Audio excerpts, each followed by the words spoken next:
fiery horse with the speed of light, a cloud of dust, and a hearty hi-yo silver. The Lone Ranger. Estacado was an isolated, sparsely populated town in the west, 40 miles from the nearest stagecoach line and hundreds of miles from the nearest railroad. Then came the time when men found gold in the hills near Estacado. In the days that followed, people from all over the territory headed to Estacado to seek their fortune. Hearing rumors that the gold strike was attracting confidence men and outlaws, the Lone Ranger and Tonto set out from the north to investigate. Back in Moulton, I heard that Dan Gerber was heading for Estacado. Dan Gerber? Him outlaw you captured years ago. You think him planned something bad for Estacado? We'll find out. At that moment, Dan Gerber and his henchman, Cass Warren, were riding toward Estacado with a scheme all their own. Dan, I wish there was something I could do. Nothing anyone can do, except the hombre who shot my shooting arm a couple years ago. Would you recognize him if you saw him again? You bet I would. There's no one like him in the whole West. He's the Lone Ranger. I figure we're 8 or 10 hours ahead of anyone else. We'll have the papers for the stagecoach franchise signed, sealed in the safe before they get there. I don't like the idea of a sheriff handling them for us. Why not? Well, if anyone suspected I had any connection with you when I make my bid, I wouldn't have a chance. You stupid deadbeat. Why do you think I took you on? Well, I Because thought... I've got a record as long as your arm. And nobody ever heard of you. You're my front, Cass. Just my front. What about Django, the driver? Will anyone recognize him? I'll keep him out of your way. Thanks, Dan. You're a real gold man, aren't you, Cass? What do you mean? You've got a yellow streak running right through you. Oh, now, Dan. Where do I meet you after I've signed the papers? There's only one hotel in town. I'll be there. And don't worry. I'll get out of this coach before we hit the outskirts. Meanwhile, at the sheriff's office in Estacado, a young man and his bride were talking with Sheriff Ed Gillum. We want to settle here and grow with the town. Good. Maybe you'll open a cafe. Oh, goodness, no. We want to start a stage line, Sheriff. We heard you're the man who handles the franchise. That's right. Here. Sit down. Now, do you know anything about the business? Well, I know that as news of the gold spreads, the town will keep growing. People in freight will be coming in and out of here day and night. They'll have to travel by stagecoach, so Don and I thought if we could link up Estacado with the junction at Moulton. Yep. That's right. I've been wondering when some smart feller'd come in here with that idea. Well, has anyone applied for the franchise yet? When I had a chance to grab it a few years ago, there was nobody smart enough to take it. Said this town would be good for nothing but lizards and buzzards. Well, let's see. You know, the county supervisor invested a lot of power in me. Mainly, I reckon, because he thought I wouldn't have a chance to use it. But just the same, they left this book of law and regulations with me in case something like this came up. We're ready to abide by whatever the law says. Yeah, well, the main thing is, can we apply? Of course. I don't see why not. That's wonderful. Now, hold on a minute. First of all, have you got a stagecoach and horses? Well, not yet, but the Stanley lines in Carson sold out to the railroad. Their coaches and horses are up for sale. We have enough money to buy a few of them. Well, the law says you only need one to start with. Wait a minute. But even if you had 100, I can't give you a franchise. Well, why not? Because I'm authorized to give the first qualified applicant a temporary permit to operate. If, at the end of 60 days, you've met all the requirements, then you'll be given the franchise. Well, we'll meet them or bust. Now, wait a minute. There's a catch to it. Doggone it, they always put this stuff down at the bottom in fine print. Well, what is it? You have to send out the first coach on a regular scheduled run no later than 24 hours after signing the application. You mean, if we sign now, we have to start tomorrow? That's right. No later than noon.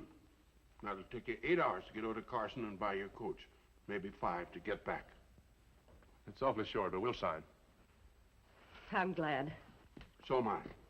You know, it pleased me to see a young couple like you take a chance on your future. Now, hold on a minute. See if I can find the forms for you to fill out. Well, tell me, Sheriff, why do they have these time limits on a stage line franchise? To protect people from varmints like Dan Gerber.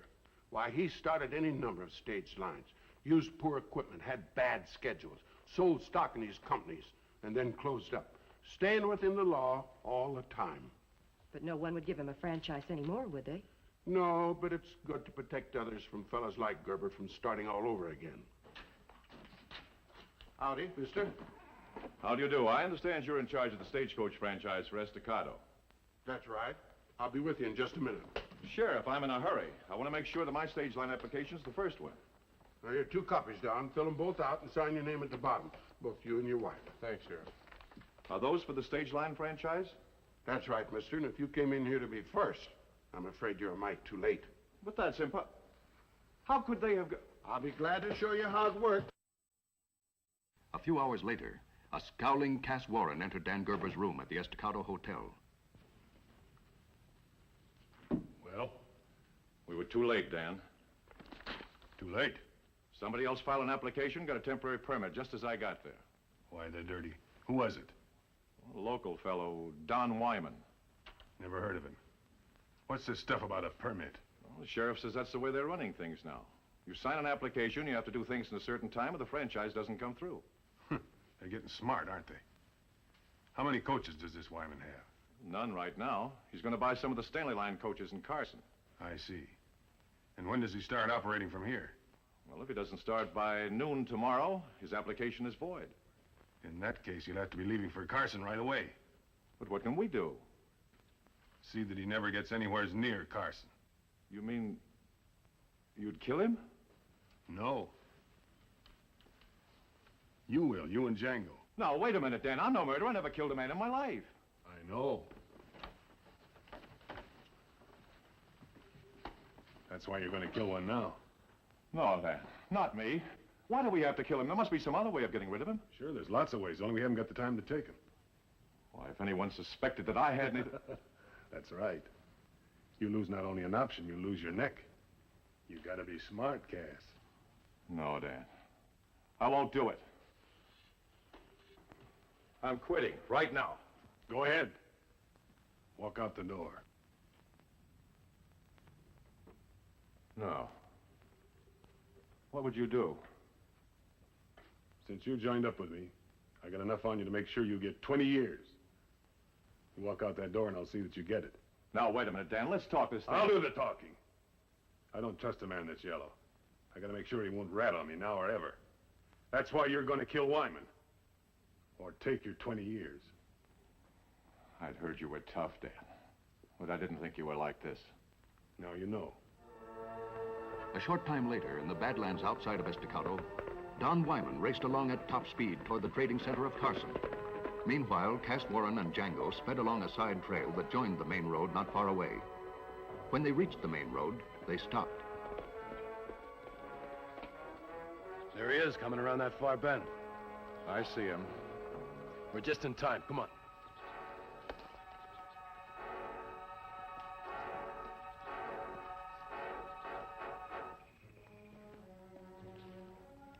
What do we do now? Just get your rifle up and wait. When he starts getting close, track him in your sights. Then take a little lead and let him have it. Well, what about you? Aren't you going to shoot too? I got my orders. You can't even see the road from there. I don't have to. I'm just going to make sure you don't miss. What if I do? I won't, Cass. I never miss. You mean if I don't get Wyman, Dan told you to shoot me? That's right.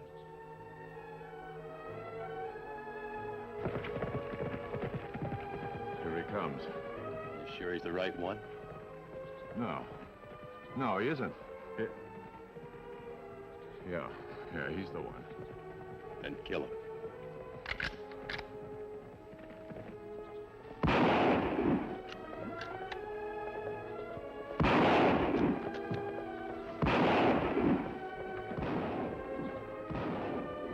Did you hear that, Donald? Shots come from that direction, Kimasabi. We'd better investigate. Come on, Silver. All right, you got him. Snap out of it, Warren. Come on, let's get out of here. Not yet. Get down there and look. Make sure he's dead. No. Don't give me trouble.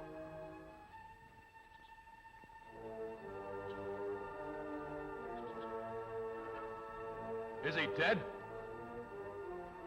Come on, then.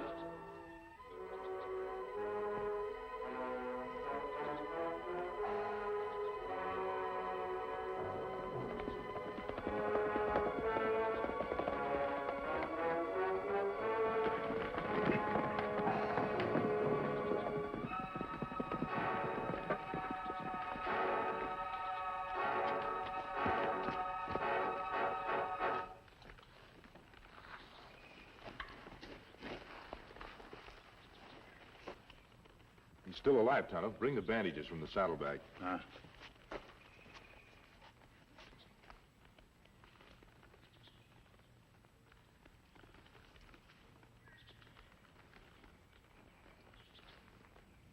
Take it easy, fella. We'll help you as much as we can. Him hurt bad, Kimasani? I don't think so. He took a bullet in the shoulder. And me here, 6 shots. I did, too. They couldn't have come from this man. He isn't carrying a gun. Whoever shot at him missed with the others. And plenty places to hide up there. Yes, whoever shot him is probably gone by now. It would be impossible to track him in that rocky ground. You're wearing a mask. I'll explain about that later. Right now, we've got to get you to a doctor. The nearest one is at Estacado. You've lost a lot of blood. Do you think you can stay in my saddle long enough to get back there? I'll try. Thanks. Good. I'll take him the back way to avoid being seen. Meanwhile, take this silver bullet to Sheriff Gillum at Estacado. Tell him what's happened. Ask him to meet us at the doctor's office. And me do that. After being treated at the doctor's office in Estacado, Don Wyman was asked a few questions by the Lone Ranger and Sheriff Gillum, but he was unable to shed any light on the identity of the man who shot him. I sent Tonto for your wife, Don. She should be here any moment. Well, we were together until I left for Carson. I doubt if she knows any more about it than I do. Sheriff, who has first call on the option to open the stage line if Don and his wife fail to meet the deadline? Fellow by the name of Warren, Cass Warren. Oh, I've heard of him. Small-time promoter from the Midwest. You think maybe he did it? I don't know, but he'll bear watching. By golly, when I get back to the office, I'll send for him and ask him. You may not learn much that way. Don. My poor Don. Nah, honey, don't worry. I'm almost as good as new. The Indian said you were shot in the shoulder. Just a flesh wound. The masked man came along before I lost too much blood. Masked man? He's an old and trusted friend of mine, Mrs. Wyman. Take my word for it. The mask stands for law and order. I see. I don't know how to thank you enough for saving Don's life. Don't try, Mrs. Wyman. From what the sheriff tells me, you two have something more important to worry about. Your stage line option. I'd forgotten about that. Maybe the way the whole thing's turned out, you'd like to drop the idea. Oh, no, Sheriff. We can't do that. What else can we do, Ann? The doctor says I have to rest this shoulder for about a week. I'd like to extend your time, but I can't. I have to do what the law says. We're not through, Sheriff. Far from it. I don't know anyone who'd shoot Don, but if he thinks he scared us off, he's sadly mistaken. What can we do? You just relax. I signed those papers too, remember? I'm going to Carson, buy a stage and team, and be back here on time. Oh, I won't let you do that. It's a long ride to Carson. I'll make it somehow. Good for you, Mrs. Wyman. I admire your spirit. Perhaps Tonto and I can help you. Help us? How? There's a little-known shortcut to Carson that goes directly across the mountains. By taking it, you can more than make up for the time you've lost. I'd be glad to show you the way. That's kind of you, mister. It may be dangerous. I'm not afraid. Do you think somebody might try to shoot her? We're the only ones who know about the attack on Don. You should be safe at first. It's almost impossible to keep a secret like this in such a small town. If whoever shot at Don is determined, he'll almost certainly try again. Have you any idea who might be behind it? Only a hunch, Sheriff. But I have a plan that may force him to show his hand. I would like you to talk to Cass Warren. Then while Tonto stays here to keep an eye on him, Mrs. Wyman and I will head for Carson. Then on the way back... After the Lone Ranger and Mrs. Wyman left for Carson, Sheriff Gillum sent for Cass Warren. When questioned point blank by the sheriff, Warren became indignant. Sheriff, I don't like your insinuations. I'm not insinuating anything. I'm merely asking you a direct question. I can produce witnesses to prove that I was in my room all day. I didn't say that you shot Wyman. I'm asking for your help. Now, you might have been talking friendly to somebody and let it be known what Don Wyman was up to. Well, that's different. It happens that I did talk about it in the cafe after I left your office. Any number of people could have heard me. Yeah. I'm just wondering if they found out that Mrs. Wyman had taken her husband's place and was on her way to Carson now. Is that so? Well, what they do is no concern of mine. No, I expect it isn't.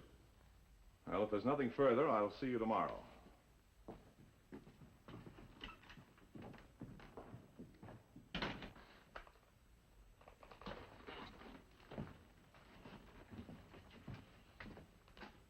That's him. Me watch him close, Sheriff.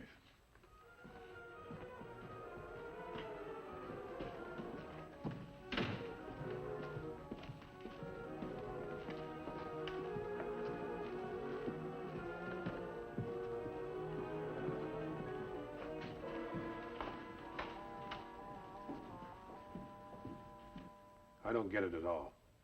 How could the sheriff find out about Wyman so fast? He didn't say. How could he know anything except...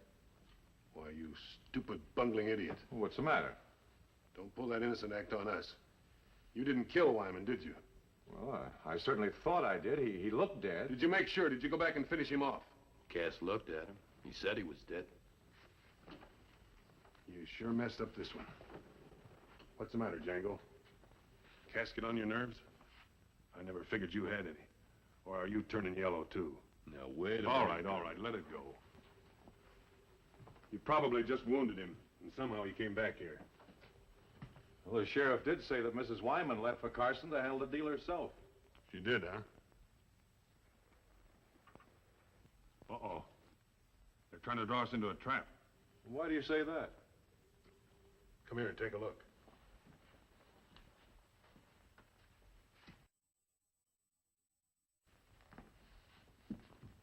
Look down there in front of the cafe. By those packing boxes. You see that Indian? What about him? Take a good look. Have you ever seen him before? Oh, why? You've been framed.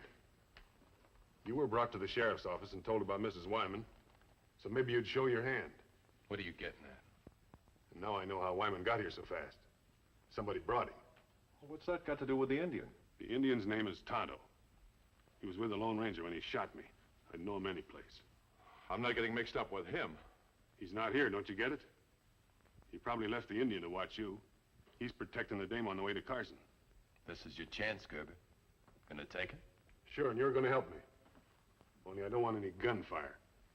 We'll have to stop them on the way back. How? They'll have a stagecoach. That means they'll come by the main road. I know a place where there's a big boulder on the edge of the canyon above the road.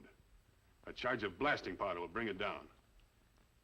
Now, if we time it right, the Lone Ranger and the dame will never know what hit them. It'll look like an accident. Cash, you stay here and give the Indian a chance to see you now and then. Come on, Django, we're going out the back way.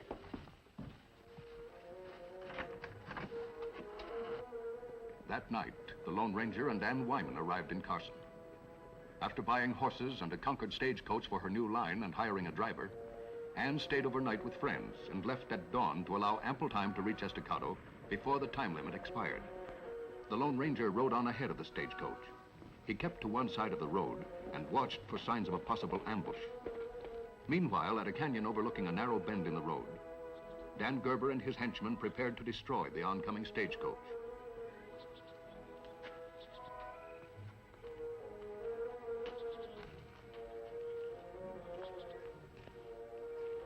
All set, boss. We'll light the fuse and get behind those rocks over there. Good. Here comes the stage now. And I see she's hired herself a driver, and the dame's inside. Where's the masked man? He's probably not far away. He'll come running when he hears the explosion, then let him have it. Right. Coming closer. I'm going back with the horses to keep him from breaking away when that explosion goes off.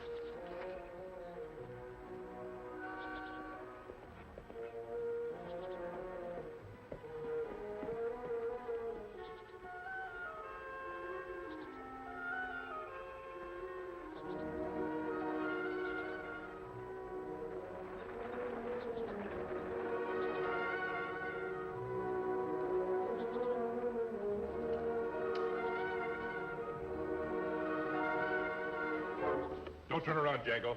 Stand up and drop your gun. I didn't expect you so soon. Hurry up. Drop it, I said. Or get away from that fuse.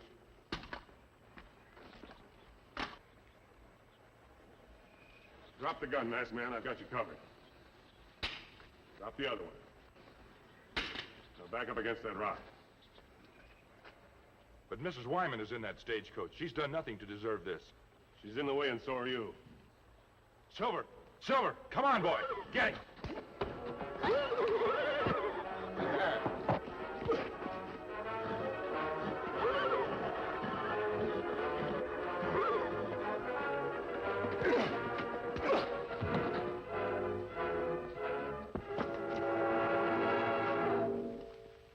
Oliver, I'm turning you and Django over to the law for attempted murder. Now on your feet.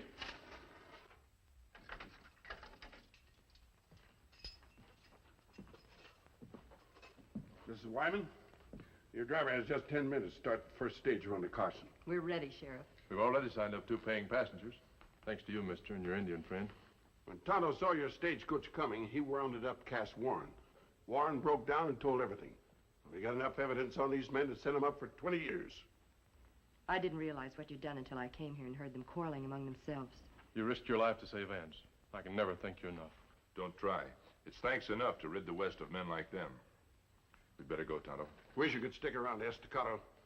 Thanks, Sheriff, but we have other work to do. Oh, mister! Too late, Ann. He's already gone. He's gone, but he'll be back if he's needed. He's the kind of a man that's willing to help honest, ambitious people like yourselves get a start in the West. He's the Lone Ranger. Oh, Silver!